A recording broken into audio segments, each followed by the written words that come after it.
नमस्कार, वेलकम, बहुत स्वागत। भारत एक्सप्रेस देख रहे हैं आप, आपके साथ मैं हूं रोहित पोखरियाल। दिल्ली की जंग, आप जानते हैं साल 2025 के फरवरी महीने में राष्ट्रीय राजधानी दिल्ली विधानसभा चुनाव की जंग का साक्षी बनेगा। अरविंद केजरीवाल की अगुवाई में आम आदमी पार्टी की सरकार एक दशक से दिल्ली में अंगद के पैर की तरह जमी हुई है। कोई हिलाना डुलाना तो छोड़िए, इधर से उधर नहीं कर पाया। लेकिन शराब घोटाले ने इस बार के चुनावी माहौल को कुछ अलग किया है। एक एक कर बड़े नेता अरविंद केजरीवाल का साथ छोड़ रहे हैं। अन्ना आंदोलन के बाद अरविंद केजरीवाल भ्रष्टाचार का मुद्दा बनाकर ही दिल्ली की सत्ता में काबिज हुए। आम आदमी पार्टी ने कांग्रेस के जनाधार को पूरी तरह से अपने पक्ष में किया, दिल्ली की सत्ता हासिल की। लंबे अरसे से इंतजार में बैठी कांग्रेस अब दिल्ली सरकार के करप्शन को मुद्दा बनाकर प्रदेश में यात्रा निकाल रही है। लोकसभा चुनाव में घाटा खाने के बाद हरियाणा और महाराष्ट्र में हिंदुत्व के बल पर बीजेपी परचम लहराती आई है। हालिया सियासी माहौल को देखते हुए दिल्ली में इस बार त्रिकोणीय जंग के आसार साफ नजर आ रहे हैं। दिल्ली पर कब्जे की लड़ाई, त्रिकोणीय जंग नजर आई।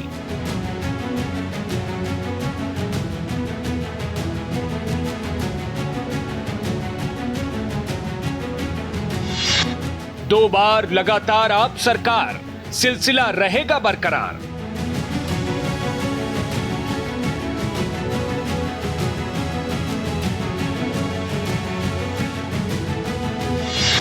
बीजेपी के बाद कांग्रेस भ्रष्टाचार को मुद्दा बना तीखे तेवर।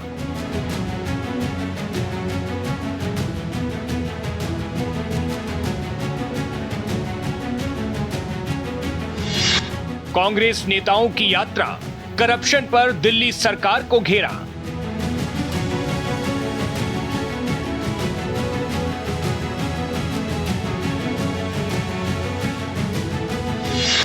केजरीवाल साथियों को जेल, चुनाव में होगा सहानुभूति का खेल।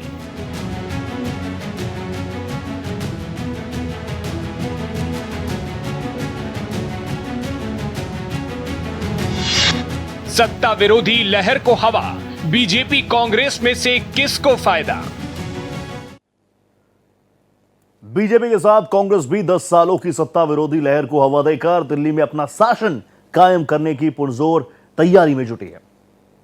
आम आदमी पार्टी भी अपने मुखिया अरविंद केजरीवाल समेत दूसरे बड़े नेताओं को जेल भेजे जाने को चुनावी मुद्दा बनाती हुई नजर आ रही है। केजरीवाल को उम्मीद है कि उन्हें तिहाड़ भेजा जाना दिल्ली चीफ मिनिस्टर की कुर्सी छोड़ने के बदले जनता की सहानुभूति उन्हें फिर से दिल्ली में सत्ता पर काबिज कर देगी। दिल्ली में आम आदमी पार्टी पिछले 2 चुनाव एक तरफा जीती है, लेकिन क्या यह सिलसिला जारी रहेगा? सबसे बड़ा सवाल यही है, क्योंकि इंडिया ब्लॉक में होने के बावजूद कांग्रेस भी अरविंद केजरीवाल के खिलाफ भ्रष्टाचार के इल्जाम पर बीजेपी की तरह अग्रेसिवली अटैक कर रही है। दिल्ली में राजनीतिक पारा हर दिन चढ़ता चला जा रहा है। ये बात अलग है कि दिल्ली की सर्दी हर दिन बढ़ती चली जा रही है। ऐसे में जो चुनाव होने जा रहा है वो त्रिकोणीय संघर्ष इसलिए भी हो जाएगा कि कांग्रेस पूरे दम के साथ आम आदमी पार्टी पर हमला बोल रही है। उसके भ्रष्टाचार से लेके जो जन समस्याएं हैं उनको भी मुद्दा बना रही है। भाजपा लगातार आम आदमी पार्टी पर हमला बना है। ऐसे में यदि किसी भी तरह से त्रिकोणीय संघर्ष होता है तो इसका खामियाजा सीधे सीधे सत्ताधारी आम आदमी पार्टी को ही भुगतना पड़ेगा। केजरीवाल किसी भी सूरत में अलायंस इंडिया के गठबंधन के साथ चुनाव लड़ना नहीं चाहते हैं, यानी कि कांग्रेस के साथ किसी भी तरह का समझौता करने के मूड में नहीं दिख रहे हैं। तो ऐसे में जो वोटरों का बिखराव होगा उसका फायदा सीधे सीधे भाजपा को मिलता दिख रहा है। बहुत कम समय बचा हुआ है और आम आदमी पार्टी अपनी 2 सूची जारी कर चुका है और इसके बाद भाजपा आम आदमी पार्टी के हर दांव को देख रही है और उसके बाद निर्णय लेने के फिराक में लग रही है। अरविंद केजरीवाल और कांग्रेस ने 2024 के लोकसभा चुनाव से पहले कभी हाथ नहीं मिलाया था, बल्कि अरविंद केजरीवाल ने तो अपनी राजनीति की नींव ही कांग्रेस की जड़ें खोद कर की थी। 2013 के पहले चुनाव में ही 15 साल से सत्ता पर काबिज कांग्रेस को आम आदमी पार्टी ने 8 सीटों पर समेट दिया था और उसके ठीक बाद अरविंद केजरीवाल ने कांग्रेस के सपोर्ट से ही दिल्ली में अपनी पहली सरकार भी बना ली। 2019 के आम चुनाव में भी अरविंद केजरीवाल कांग्रेस के साथ चुनावी गठबंधन करना चाहते थे, लेकिन तब शीला दीक्षित के अड़ जाने के कारण राहुल गांधी ने स्थानीय नेताओं का नाम लेकर पल्ला झाड़ लिया था।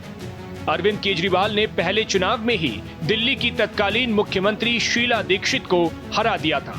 दिल्ली विधानसभा चुनाव में अरविंद केजरीवाल पुराने ढर्रे पर ही लौट आए हैं और कांग्रेस ने भी हर कदम पर आम आदमी पार्टी नेतृत्व और भ्रष्टाचार के बाकी आरोपी नेताओं के खिलाफ हमले तेज कर दिए हैं। चुनावी इतिहास 2013 में सबसे ज्यादा विधानसभा सीटें बीजेपी के हिस्से में आई थी, लेकिन उसने विपक्ष में बैठने का फैसला किया। 2015 में पूर्व आईपीएस अधिकारी किरण बेदी को लाकर बीजेपी ने अरविंद केजरीवाल को चैलेंज किया था, लेकिन बीजेपी कुल जमा 3 सीटों पर ही सिमट कर रह गई।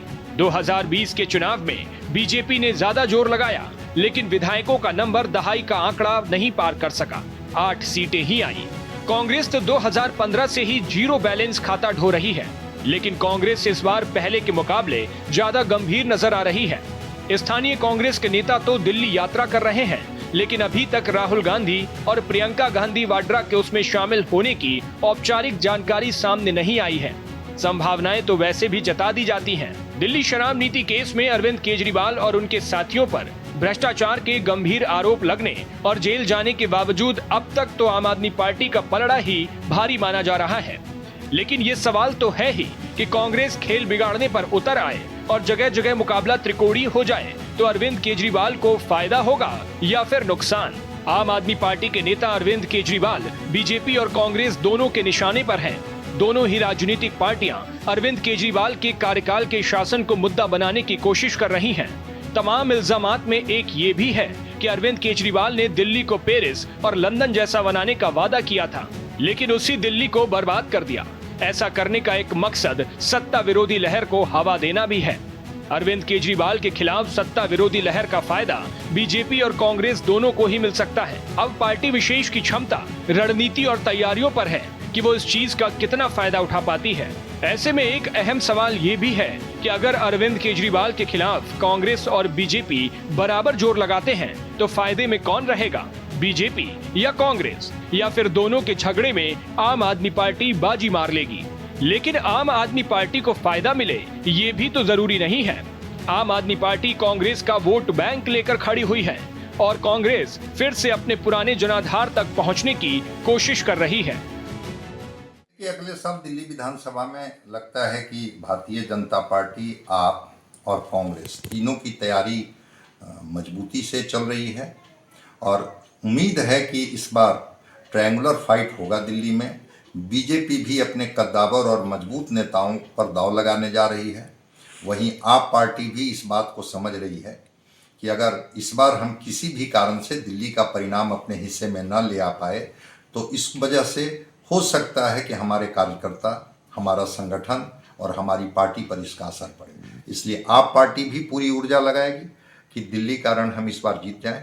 वहीं पर भारतीय जनता पार्टी भी हर कॉर्नर को कोशिश करेगी कि हम टच कर लें ताकि हमारी जीत सुनिश्चित हो सके। और हरियाणा, महाराष्ट्र के बाद तो उनका ऐसे भी कॉन्फिडेंस बढ़ा हुआ है। कांग्रेस भी एक एक गणित को बिठाने में लगी हुई है, तो ट्रायंगुलर फाइट होने की संभावना इस बार दिख रही है। दिल्ली चुनाव को लेकर बीजेपी और कांग्रेस की तरह अरविंद केजरीवाल स्पष्ट नहीं नजर आ रहे हैं। बीजेपी हर हाल में चुनाव जीतकर सत्ता पर काबिज होना चाहती है, जैसे बीजेपी ने हरियाणा और महाराष्ट्र के चुनाव जीते। दिल्ली को बीजेपी ना तो झारखंड की तरह ले रही है और ना ही जम्मू कश्मीर विधानसभा चुनाव की तरह। वो तो जैसे भी अरविंद केजरीवाल को चलता कर सत्ता हासिल करना चाहती है। कांग्रेस हकीकत से पूरी तरह वाकिफ है। कुछ सीटें भी जीत ले तो विधानसभा में आवाज उठाने का मौका तो मिल ही जाएगा और बाकी जितनी भी सीट पर जितना अच्छा संभव हो प्रदर्शन कर ले वो काफी है। लेकिन अरविंद केजरीवाल थोड़ा कंफ्यूज नजर आ रहे हैं, भले ही उनकी सोची समझी रणनीति ही क्यों न हो।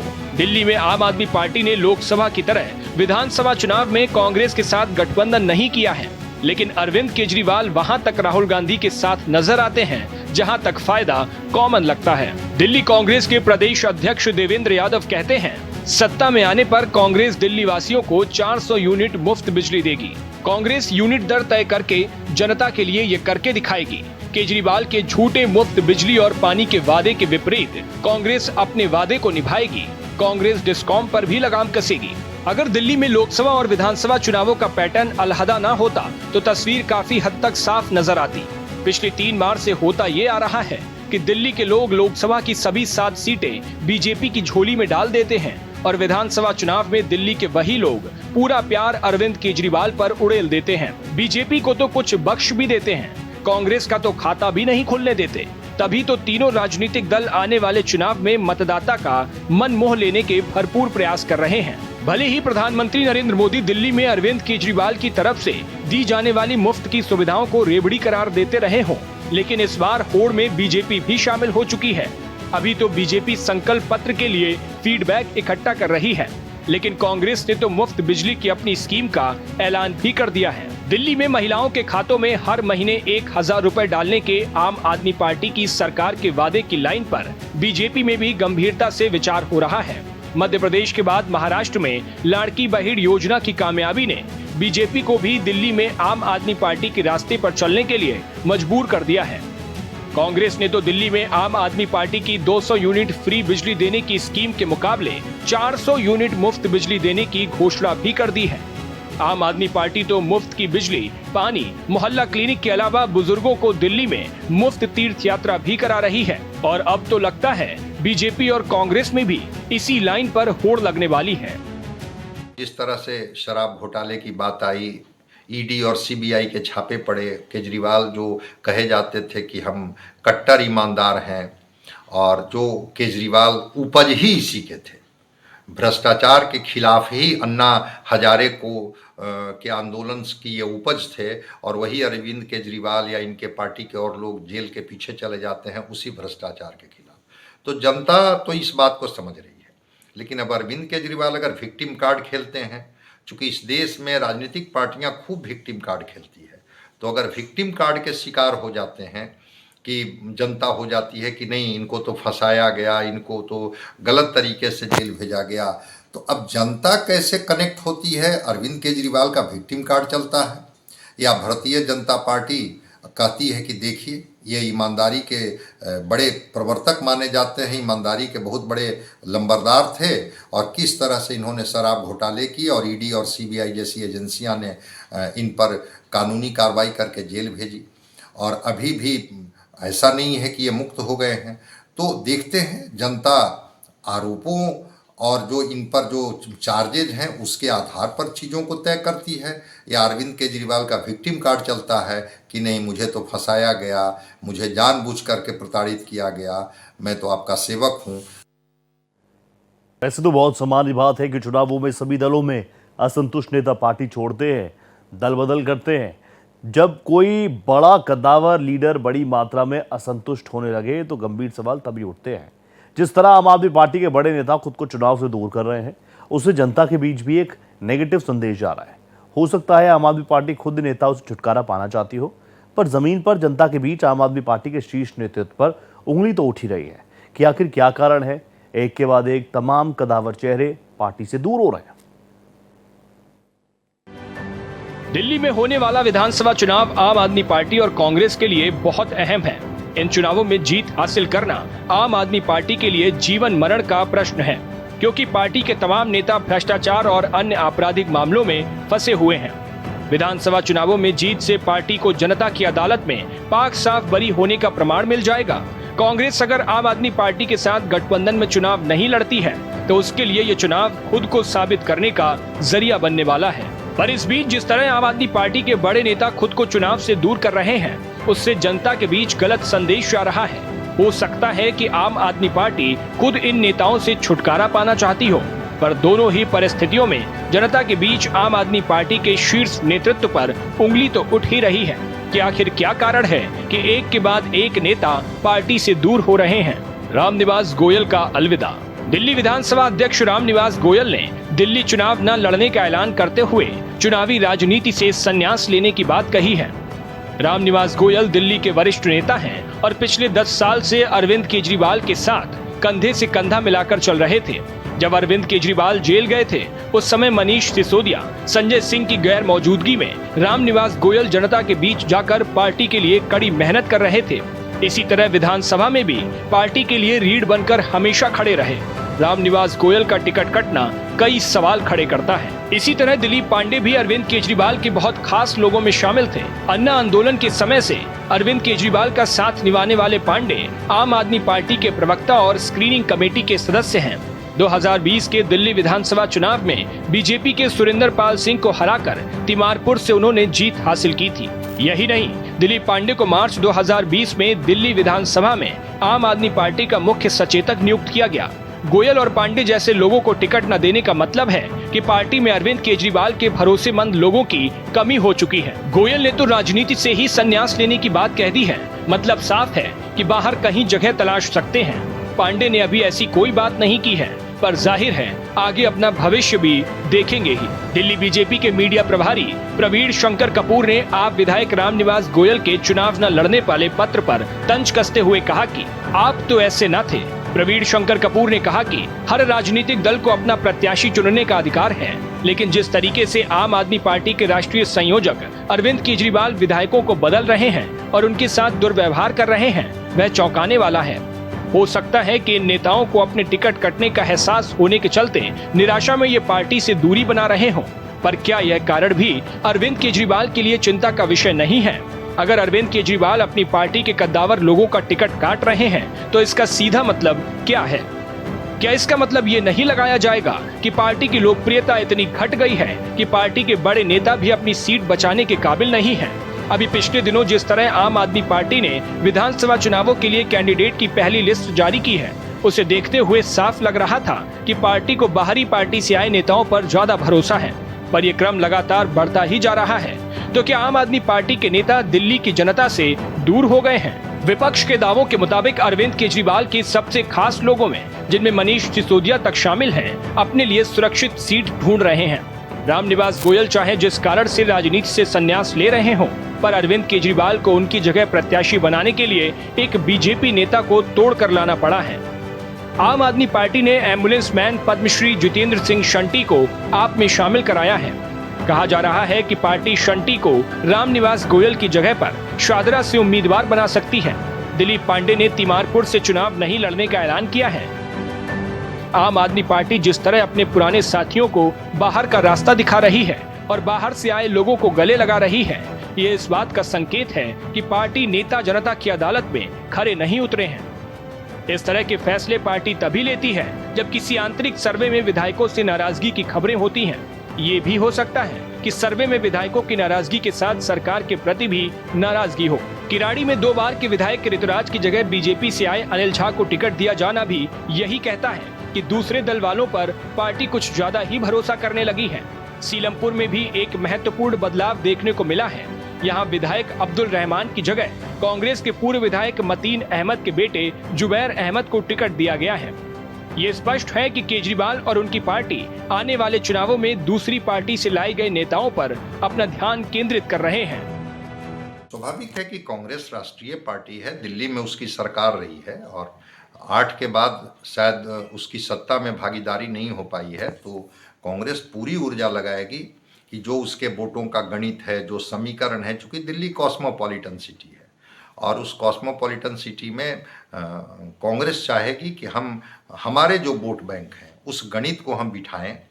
ठीक है, वो इंडिया गठबंधन का हिस्सा अलग बात है, लेकिन वहाँ तो लगता है कि आप पार्टी और कांग्रेस अपने अपने तरीके से चुनाव लड़ेगी और जब ये अपने तरीके से चुनाव लड़ेगी तो उस स्थिति में कांग्रेस अपने हर स्टोन को कोशिश करेगी कि रास्ते से हटाएं, जहां इसके कमज़ोर पक्ष हैं उसको दूर करें।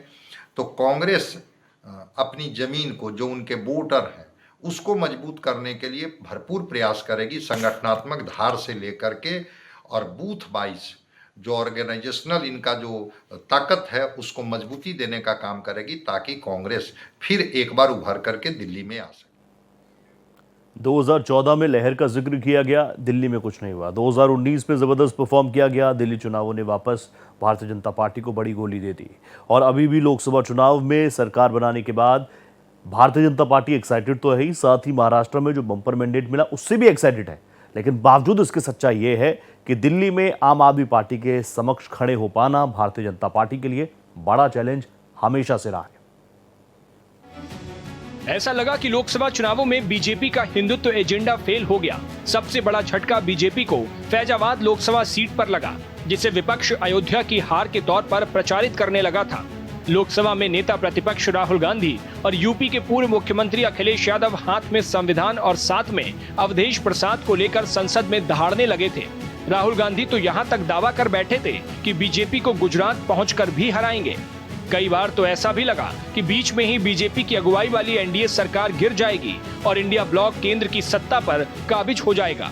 हरियाणा विधानसभा चुनाव के नतीजों ने राहुल गांधी के दावों पर सवाल खड़े कर दिए। महाराष्ट्र चुनाव के नतीजों ने तो ऐसा माहौल बना दिया कि जैसे खेला हो गया हो। 2024 के लोकसभा चुनाव के पहले हुए 5 राज्यों के विधानसभा चुनावों के दौरान राहुल गांधी की तरफ से जातीय जनगणना का मुद्दा खूब उछाला गया था, जिसे बीजेपी ने हिंदुत्व के एजेंडे से न्यूट्रलाइज कर दिया था। लोकसभा चुनाव में जातीय राजनीति बीजेपी को भारी पड़ी और उत्तर प्रदेश जैसे राज्य में भारी झटका लगा। अव्वल तो लोकसभा चुनाव के बाद 4 राज्यों में विधानसभा चुनाव हुए हैं और तकनीकी तौर पर देखें तो मुकाबला बराबरी पर छूटा है। राजनीतिक तौर पर कौन सी जीत महत्वपूर्ण है, ये बात अलग है और अब बीजेपी के हिंदुत्व के एजेंडे का असली परीक्षण दिल्ली विधानसभा चुनाव में होना है, जहां बीजेपी चुनावी राजनीति के तमाम हथकंडे अपनाने के बावजूद अरविंद केजरीवाल की आम आदमी पार्टी के मुकाबले ठीक से खड़ी भी नहीं हो पा रही है। नए मिजाज की राजनीति में दिल्ली के लोग क्या फैसला सुनाते हैं, भविष्य में हिंदुत्व की राजनीति के लिए काफी महत्वपूर्ण होने वाला है। कॉस्मोपॉलिटन सिटी में खास करके हिंदुत्व का मुद्दा तो चलता ही है और अर्बन पॉपुलेशन जहां होता है माना जाता है कि वहां पर बीजेपी वोटर होते हैं। अर्बन पॉपुलेशन ही माना जाता है कि वो नेचुरली वो वोटर होते हैं बीजेपी के। तो हरियाणा और महाराष्ट्र में तो हिंदुत्व का मुद्दा चला, गोलबंदी हुई और वो गोलबंदी जो हुई उसके परिणाम भारत में देखा गया कि भाजपा के हिस्से में आए। तो निश्चित रूप से दिल्ली में अब अरविंद केजरीवाल के खिलाफ एक मजबूत उम्मीदवार लड़ाने की बात चल रही है। कई जो उनके कद्दावर नेता हैं उनको कहा जा रहा है कि आपको जाइए, अब बूथ वाइज विधानसभा वाइज आप अपनी तैयारी कीजिए और ये सीट आप जीत करके लाइएगा, तभी हम आपको पार्टी में महत्वपूर्ण जिम्मेवारी देंगे। तो एक टास्क दे दी है बीजेपी और दिल्ली का रण जीतना बीजेपी के लिए मैं समझता हूं कि एक कड़ी चुनौती है। चूंकि अरविंद केजरीवाल ने जिस तरह से कई योजनाओं को ला करके लोक लुभावन वादे के द्वारा और कई फ्रीवी के माध्यम से जिस तरह से दिल्ली के लोगों को गोलबंद की है, बीजेपी उसको फ्रैक्चर्ड करना चाहेगी और इस बार चाहेगी कि हमारी सरकार दिल्ली में बने। हरियाणा और महाराष्ट्र के बाद उसका कॉन्फिडेंस लेवल तो बढ़ा हुआ है, इस सच्चाई को तो स्वीकार करनी ही होगी। दिल्ली विधानसभा चुनावों में अब कुछ ही वक्त बचा है, जिसे देखते हुए आम आदमी पार्टी एक्टिव मोड में नजर आ रही है। पीएससी की दूसरी मीटिंग के बाद आम आदमी पार्टी ने 20 प्रत्याशियों की दूसरी सूची जारी कर दी है। अब ऐसे में देखना दिलचस्प होगा कि आम आदमी पार्टी बची हुई 29 सीटों पर उम्मीदवार कब सामने लाती है। दिल्ली से कैमरा पर्सन दिलीप के साथ मैं मोहित शुक्ला, भारत एक्सप्रेस। दिल्ली की जंग बहुत इंटरेस्टिंग है। आम आदमी पार्टी बहुत बड़े मैंडेट के साथ आई थी, प्रेशर है उसको रिटेन करने का।